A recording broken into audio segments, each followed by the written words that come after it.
ఎమ్మెల్యేల secret meeting ఈ ఒక్క లైన్ కాంగ్రెస్ పార్టీలో కల్లోలం రేపింది.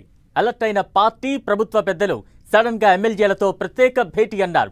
ఆల్ ఆఫ్ సడన్ గా ఎమ్మెల్యేలతో స్పెషల్ భేటీ అనగానే పెద్ద చర్చే జరిగింది. దీంతో కవర్ డ్రైవ్ స్టార్ట్ చేసిన కాంగ్రెస్ సీఎల్పీ భేటీ అంటూ మార్చేసింది. ఫైనల్ గా సమావేశం అయితే నిర్వహించారు. పార్టీ పెద్దలు చెప్పాల్సింది చెప్పారు. ఎమ్మెల్యేలు తమ ప్రాబ్లమ్స్ ఏంటో వివరించారు. ఇంతకీ ఫైనల్ అవుట్పుట్ ఏంటి? మీటింగ్ తర్వాత అంతా సర్దుకునేనా? ఎమ్మెల్యేలు మంత్రుల మధ్య గ్యాప్ సంగతేంటి?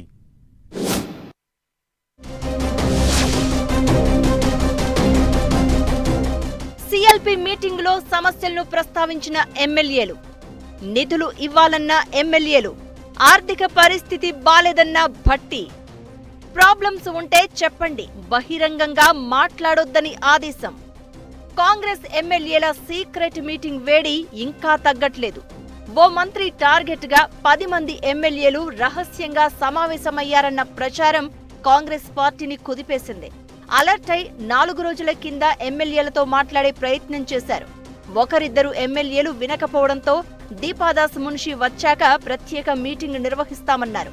ఎమ్మెల్యేలతో స్పెషల్ భేటీ కాస్త హాట్ టాపిక్ అయింది. శాసనసభ్యుల రహస్య సమావేశం కాంగ్రెస్ పార్టీని షేక్ చేస్తుందన్న ప్రచారం జరిగింది. దీంతో ఇది ఎటో దారి తీస్తుందని భావించిన కాంగ్రెస్ పార్టీ ఎమ్మెల్యేలతో ప్రత్యేక సమావేశాన్ని కాస్త సీఎల్పీ మీటింగ్ గా మార్చేసింది.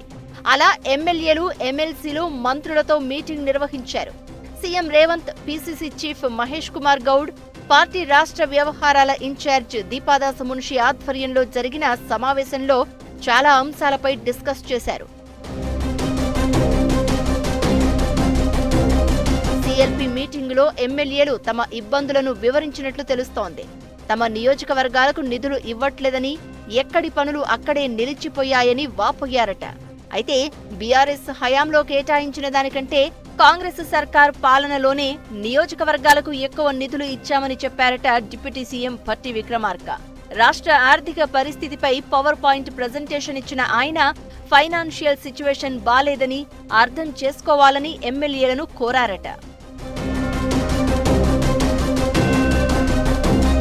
ఇక ఎమ్మెల్యేలతో సీక్రెట్ మీటింగ్ నిర్వహించిన జడ్చర్ల ఎమ్మెల్యే అనిరుద్ రెడ్డి సీఎల్పీ భేటీలో తన వాయిస్ వినిపించారట.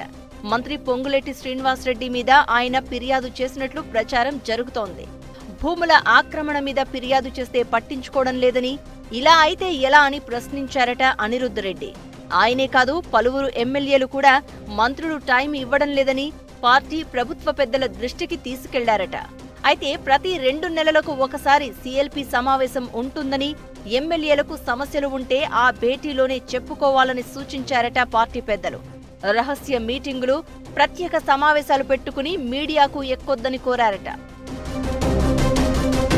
ఇక బీసీ సభలో ఎమ్మెల్సీ తీన్మార్ మల్లన్న చేసిన వ్యాఖ్యలపై పలువురు నేతలు ప్రస్తావించారట. ఆయనపై చర్యలు తీసుకోవాలని డిమాండ్ చేశారట. అయితే క్రమశిక్షణ కమిటీ అన్ని పరిశీలిస్తుందని, ఖచ్చితంగా యాక్షన్ తీసుకుంటామని పార్టీ పెద్దలు హామీ ఇచ్చినట్లు చెప్తున్నారు నేతలు. ఇక పార్టీ పరంగా స్థానిక సంస్థల ఎన్నికల్లో బీసీలకు ఇచ్చే 42% రిజర్వేషన్లు, ఎస్సీ వర్గీకరణ అమలు వంటి అంశాలను బలంగా ప్రజల్లోకి తీసుకెళ్లాలని డిసైడ్ అయిందట కాంగ్రెస్ పార్టీ. సీఎల్పీ భేటీలోనూ ఈ 2 అంశాలపై చర్చించారట. బీసీ రిజర్వేషన్లు, ఎస్సీ వర్గీకరణపై కావలసిన మైలేజ్ పొందాలని భావిస్తోన్న కాంగ్రెస్ పార్టీ అందుకోసం ఎమ్మెల్యేలు గ్రౌండ్ లెవెల్లో చర్చ పెట్టాలని సూచించారట. అంతేకాదు, పార్టీ పరంగా ఇస్తున్న బీసీ రిజర్వేషన్లపై సూర్యాపేట వేదికగా సభ నిర్వహించి సత్తా చాటాలని నిర్ణయించారట. ఇక ఎస్సీ వర్గీకరణ అమలు చేస్తున్న ఏకైక రాష్ట్రం తెలంగాణే అని చెప్పేందుకు గజ్వెల్లో భారీ బహిరంగ సభ నిర్వహిస్తారట.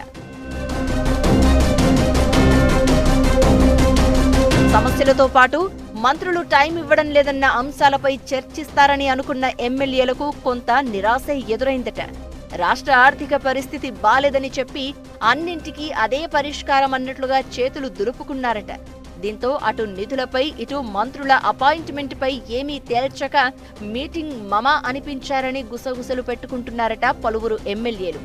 ఈ మీటింగ్ తర్వాత ఎమ్మెల్యేలు చల్లబడినట్లేనా, లేక అసంతృప్తులు కంటిన్యూ అవుతూనే ఉంటాయా అనేది వేచి చూడాలి మరి.